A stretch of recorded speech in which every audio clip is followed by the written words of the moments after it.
Բարև ձեզ հարգելի հեռուստադիտողներ, մեր զրուցակիցը այսօր Հայաքվե միավորման քաղաքական խորհրդի անդամ Արմեն Մավելյանն է, շնորհակալ եմ հրավեր ընդունելու համար, պարոն Մավելյան։ Ես եմ շնորհակալ հրավերքի համար։ Պարոն Մավելյան, ես ուզում եմ այսպես ընդհանուր, անդրադառնանք, թվում է թե նոր ձևավորվող խորհրդարանին ընթառաջ պետք է ուժերը գոնե ընդդիմադիր փորձեն, այսպես քանի որ իրենք են ասում մտադիր ենք, երբ որ պահը գա փողոցային պայքար սկսել, իմպիչմենտ, թվում է թե այս ընթացքում միջև նոր խորհրդարան ձևավորվելը պետք է փորձեն ինչ-որ աշխատանք տանել, հանրային տրամադրություններ գեներացնել, բայց կարծես այսպես արցակուրթային վիճակ է կարելի է ասել ու որևէ օրակարգ, որևէ ուժ չի առաջարկում։ Այս սրա հետ կապված էի ուզում խոսենք, պետք չէր այս ժամանակահատվածը օգտագործել հանրության տրամադրությունների համար գեներացնել։ Նայեք, իրականության մեջ չէ, նենց է չէ որ լրիվ արցակուրթ է, որտեղ որոշակի գործընթացներ գնում են պայմանավորված նաև այն իրողությունների հետ, որ կա օրինակի համար ուժեղ Հայաստանը հիմա այցեր է սկսում այն գյուղերը քաղաքները, որտեղ ինքը հաղթել է։ Նպատակ ունենալով հանդիպել այդ մարդկանց հետ, հասկանալ ինչ խնդիրներ ունեն, փորձել են։ Սա է Քարոզարշավի ընթացքում ինչու՞ չէին այցելել այդ նույն։ Չէ, այցելել են։ Հիմա քարոզարշավից հետո այն գյուղերը քաղաքները, որտեղ ինքը շատ ձայներ աղաքին, հիմա այցելություններ են սկսել։ Սա էլ է իր մեջ նորամուծություն, որտեղ նախկինում ես sense բան չէի միշում հանդիպեն են բնակիչները, ովքեր են ձայն են տվել, աջակցել են եւ սա էլ ինչ որ տրամադրությունները իմանալու ձևերից մեկն է։ Եվ ինքը տենց առանձնապես աղմուկ չի անում, բայց ինքը շատ ասեմ հողի վրա կարևոր աշխատանք է։ Մեկ այսպես նրբություն կա, որ աղմուկի հետ կապված բացասական առումով աղմուկ բարձրացեց, սա քպականներն էին, ավելի շատ առաջ բերում, ասում են, այ, տեսեք տարբերություն են դնում, գնում են միայն այն տեղեր, այն վայրերը, քաղաքները, որտեղ իրենք հաղթել են։ Չէ, լավ են անում, որ տարբերություն են դնում, իրենք էլ են տարբերություն դնում։ Այսօր Հայաստանում ամբողջ համակարգը հենց է կառուցված, այսօր պետական մասն է, որ միայն ովքեր որ ԿՊ կամ ԿՊԱ-մերձ են, նրանք են կարողանում աշխատել։ Սա էլ եկեք փաստ ենք, նույնիսկ դպրոցներից, հիվանդանոցներից ցանկացած ընդդիմադիր հայացք ունեցող անձի հեռացնում են, ու դա զանգվածային մասսայական բնույթ է կրում։ Հետևաբար տարբերություն են դնում, լավ էլ անում են դնում են իրանց գործն է, ոնց ցանկանում են։ Նրանք հետո գնան այնտեղ, որտեղ իրենք հաղթել են, օրինակի համար գնան Տիգրանաշեն, որտեղ իրենք իբր թե հաղթել են, իրականության մեջ իրենք չեն հաղթել, այնտեղ իրենք այնտեղ հաղթել են բերելով սահմանապահ զորքեր, որոնք քվեարկել են դրա հաշվին իբր թե հաղթել են։ Ու ամեն դեպքում թողնեն բացատրեն թե խեն պատրաստում առաջկա 1 տարվա ընթացքում Տիգրանաշենը հանձնեն, կարան բացատրեն։ Թող իրենք հետ գնան որտեղ իբր թե իրենք հաղթեն կամ իրանց գնա, որտեղ էլի իբր թե իրենք հաղթել են, որ էլի չի համապատասխանում իրականությանը, դե իրենք հաղթել են նորից սահմանապահ զորքերի օգնությամբ։ Թող բացատրեն թե ոնց է, որ բանակը միայն ԿՊ-ա քվեարկել։ Ոնց կարող է այդպես բան լինի։ Եթե իբր թե ազատ անկախ քվեարկություններն եղել, իրենք այդպես գեշ նեղանում, որ իրենց ասում են ընտրակեղծարար։ Իհարկե իրենք ընտրակեղծարարներ են։ Իհարկե այսօրվա գործող իրեն վարչապետ հրճակած անձներ լեգիտիմ չէ։ Սրանք փաստեր են։ Ու այդ փաստերը շատ հեշտ ստուգել են, որովհետև լեգիտիմությունն ընտրակեղծարություն դա ոչ միայն ընտրության օրը թվերը կեղծելն է, այլ ասենք թե օրինակ հիմա նույն Սամվել Կարապետյանին տնային կալանքի տակ պահել է։ Եթե ընտրությունը դա ազատ մրցակցություն, ապա կոնդիմադիր քաղաքական ուժի լիդերը պետք է գոնե ազատություն ունենա հանդիպելու իր ընտրողների հետ։ Ազատ կերպով գնա շփվի գյուղեր, քաղաքներ, հանդիպետները խոսա։ Եվ դու զրկում ես դրանից, դու արդեն նշանակում ես իրական ընտրակեղծարարություն։ Հետո այս մարդիկ թող գնան այն ձայները, որ են կեղծել են, այդ անձանց են։ Ընտրությունները կեղծված են, չեն ընդունում, թող մանդատները չվերցնեն, պարոն Մավելյան, դրանով իսկ չհաստատելով, չլեգիտիմացնելով։ Նայեք, ես իրանց փոխարեն ասել չեմ կարող, թող չվերցնեին։ Եթե համաձայն չեն արդյունքների հետ, եթե նույնն էլ հակառակ կողմը իշխանությունն էլ իր հերթին պնդում է ընտրակաշարք են բաժանում, բայց երկու կողմն էլ այսպես հաշտ համերաշխ մանդատները վերցնում։ Համաձայն եմ լրիվ այդ դիրքորոշման հետ ձեր մոտեցումը, բայց ես ոնց ասած ամբողջ ընդդիմության փոխարեն պատասխան տալ չեմ կարող, որովհետև չգիտեմ իրենք ոնց են խնդրի մոտենում։ Բայց մյուս կողմից մենք պետք է հասկանանք, որ գնում են բացի այն արտաքին գործընթացներից, որ կա ներքին, եւ շատ կարեւոր է, ես տենց եմ կարծում, իրենք տենց են մտածում, որ տեղ ունենան խորհրդանում, որտեղ ինչ որ պահեն, ինչ որ իրավիճակի վրա ազդելու, շատ հնարավոր է որոշակի հաշվարկ է։ Չեմ կարող ասել ինչքանով է ճիշտ, ինչքանով սխալ կամ դա ինչքանով կաշխատի, բայց տենց հաշվարկ կա։ Իսկ ինչ վերաբերում է հողի վրա գործընթացին, նույն ասենք թե Գագիկ Ծառուկյանի ձերբակալությունը բերել են նրան, որ մոտապես 8-ից 10,000 մարդ անգործ է մնացել։ Այս մարդկանց ցույցերը, միտինգները, բողոքի ակցիաները, որ տեղականի անկանոն, սա էլ է ինչ որ առումով ցուցադրում, որ դժգոհություն կա։ Իսկ իշխանությունը ամենը չի հաշվարկել, որ սրա հետևանքով սոցիալական այսպես խնդիրների պատճառով ինչ որ մի պահի գալու է, որ բունտ է հասունանալու, չէ՞ մարդկանց։ Նայ, իշխանությունը թիմի խնդիրներ եղել ամեն գնով մնալ իշխանության։ Ուրիշ ինքը խնդիր չունի լուծել, թե դա ինչ հետևանքներ կլինի, իրենց համար էական չէ։ Երկրորդը մի բան էլ հաշվեք, որ իշխանությունները ասում եք, մենք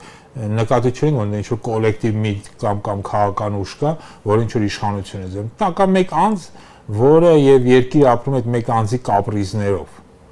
Ոնք ուզում են ինչ որ մեկին ձերբակալում են, ուզում են սկսի ունեզերկման գործընթաց սկսում են, օրենք, սահմանադրություն եւ այլ, այդպես բան գոյություն չունի։ Հետաբար իսկ այդ մեկ անձը ինչ որ պահի ինչ տրամադրություն ունեցավ ոնց որոշեց դժվար է ասել։ Մանավանդ եթե նախկինում մենք Հայաստանը բնութագրում էինք որպես ավտոկրատիկ պետություն, հիմա հստակ կերպով կարելի ասել որ Հայաստանը բռնատիրական համակարգի կառուցում, այս մարդիկ ուզում են բռնատիրությունից անցում կատարել դեպի տոտալիտար համակարգ, հաշվի առնելով այն փոփոխությունները, որոնք առաջարկում են վերահսկողություն մաս-մեդիայի նկատմամբ, վերահսկողություն ինտերնետի, Facebook-ի եւ մնացածի տեղական կառույցների նկատմամբ վերահսկողություն իրանք արդեն վերացրել են բանկային գաղտնիք կոչվածը թվայնացում են երկիրը որպեսզի մեր ամեն շարժ ամեն քայլը վերահսկելի լինի իրենց այսինքն Հայաստանը հստակ կերպով այս պահին բռնատիրական պետություն մեկ անձի բռնատիրական համակարգ է որը նպատակ ունի շարժվելի դեպի բացարձակ տոտալիտարիզմ։ Պարոն Մամբելյան, այսօր մամուլում այդպես հրապարակվեց Մայրաթորիցին արձագանքել, որ ինչպես կարգն է, ինչպես մինչ այս եղել է, նոր ձևավորված ազգային ժողովի առաջին նիստին փաստորեն կաթողիկոսը հրավիրված չէ։ Այ իշխանություն, ինչպես ասեցին, հրավեր չկա կաթողիկոսին։ Նման իրավունք ունեն, չէ, ինչպես կանոնակարգի պահանջն է, սա խախտում չէ կանոնակարգի, երբ որ կաթողիկոսին չեն հրավիրում, ու ինչ խնդիրներ սա կարող է առաջացնել։ Նայեք, ես չգիտեմ կանոնակարգով դա կա չկա, չեմ կարող ասել։ Բայց ես ճիշտ ասած կզարմանայի, թե իրենք կաթողիկոսին հրավիրեին հաշվի առնելու այն հակաեկեղեցիական քաղաքականություն իրենք վարում են։ Եկի չմոռանանք, այս մարդիկ ես հասկացում եմ, ասանցից որց է մեկը, ասենք թե Հայաստանի ծառայքելական Սուրբ եկեղեցու հետևորդ լինի։ Տարբեր ամեն շաբաթ կերակրում կապ ունի։ Նաև տարբեր լուրեր կան սոցցանցերում լիքն, որ իրենք տարբեր աղանդների ներկայացուցիչներ են։ Հիմա նույն այդ աղանդերն կարող են գնալ տարբեր տեղեր պատարակների մասնակցել։ Չէ, նույն այդ անձոմանը մի քիչ առաջ տվեցիք, ասենք վերջին 8 տարում իշխանությունը դուք տեսել եք նախորդ 7 տարիներում որ ինքը պարբերաբար լիներ պատարակում, չէ, երբեք չէր գնում։ Բայց ինչ եղավ վերջին մի տարում հանկարծ ինքը տենց հիշել է որ ինքը հայ քրիստոնյա է, սկսել է պատարակների։ Հասկանում եք, չէ՞ որ դա կեղծ ու սուտ, ոնց իրենց ընտրություններն են կեղծ եղել, տենց իրենց քրիստոնյա լինելն էլ է կեղծ եւ առավելևս պատարակների մասնակցությունները կեղծված։ Ուզում է օրինակ ծառայի, այսպես ասած։ Դե ուզում է թող օրինակ ծառայի, ես չգիտեմ, թող իր այսպես կոչված կեղծ հավատացյալ հոտին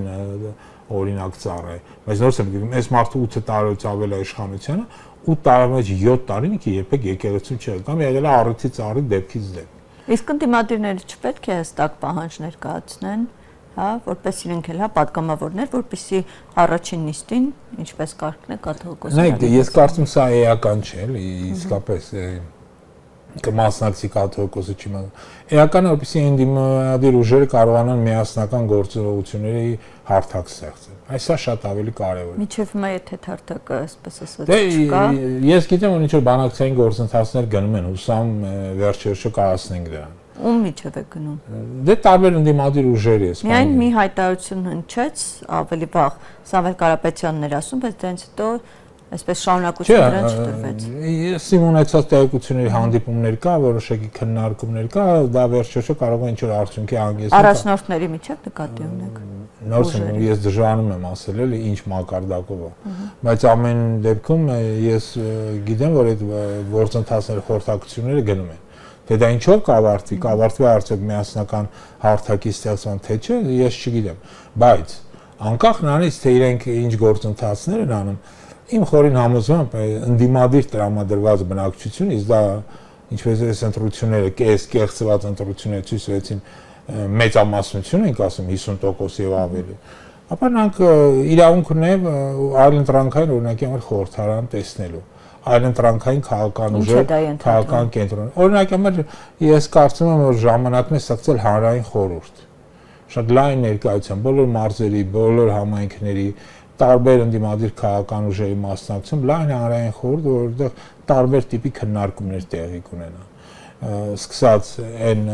սոցիալական խնդիրներից վերջացած անվտանգային, քաղաքական, արտաքին, ներքին քաղաքական հարցերի եւ այլն այսինքն օրինակ եմ տենց լայն քննարկումների ժամանակը եկել այսինքն հույս դնել նստել սպասել թե ընդդիմությունը սա կարի կամ ընդդիմությունն է կամ իմ կարծիքով ճիշտ չէ